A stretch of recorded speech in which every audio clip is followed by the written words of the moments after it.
Laura Basuki raih penghargaan Silver Bear di Berliner Film Festival 2022. Ia sebut ini untuk Indonesia. Aktris Laura Basuki berhasil mengharumkan nama bangsa Indonesia. Wanita berdarah Jerman itu meraih penghargaan dalam Berliner Film Festival 2022.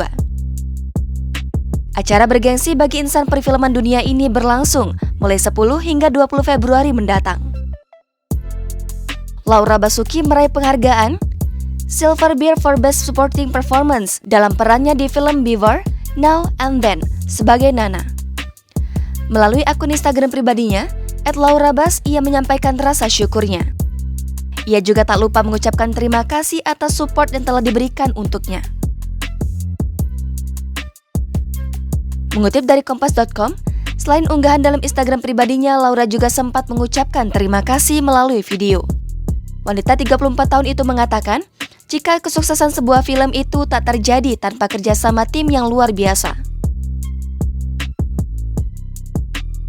Di akhir videonya, Laura mengungkapkan jika penghargaan ini ia persembahkan untuk Indonesia.